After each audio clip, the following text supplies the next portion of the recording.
Hey, got to give it up, dude. Got to give it up. When Sean Payton made Russell Wilson the largest dead cap quarterback player, period, in the history of the NFL, and went and drafted Bo Nix, everybody thought he just had to take the last guy off the board out of desperation. Mark Schlereth said in hour number 1 that he was the guy that he was targeting outside, I imagine, of all the other quarterbacks that he knew he had no shot at. And look what he's done with him. Unreal.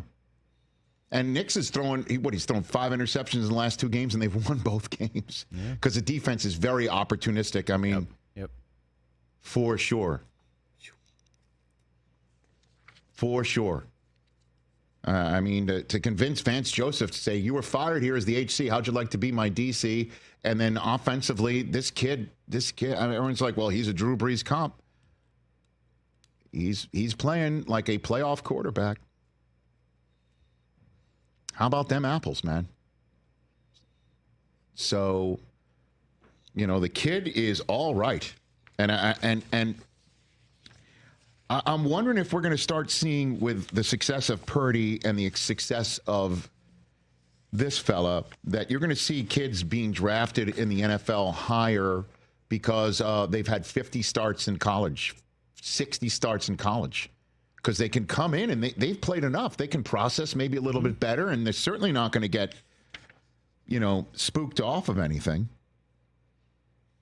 And it's pretty terrific.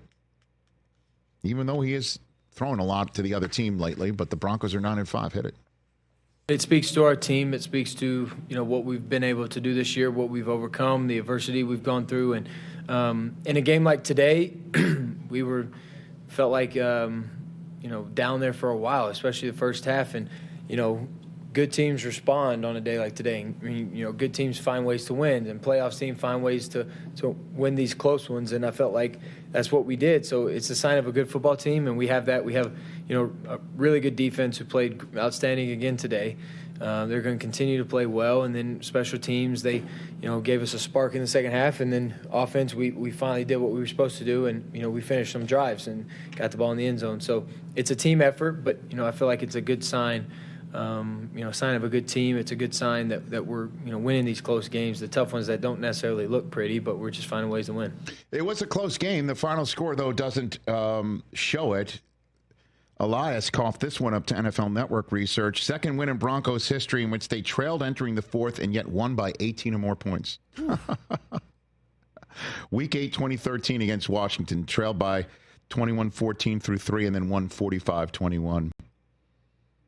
First team to have less than 200 total yards, 3 or more giveaways, and yet win by 10 or more points since the eventual NFC champion 2006 Sexy Rexy Bears against Minnesota in 2006. And I guess the football gods even the scales gave him a makeup call, losing the way that they did in Kansas City. And then they came out of halftime. Nix throws an interception, and then off to the races goes Jonathan Taylor, who normally is level-headed and as professional as they come. He releases the ball before he goes into the end zone. Yeah.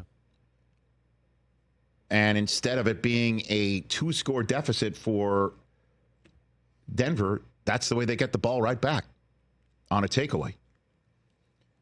And, man, what a brutal way for the Colts to go out, and that moment they had every opportunity to stop the Broncos again and then get down the field again, but it just started a backslide, that's for sure. Yeah.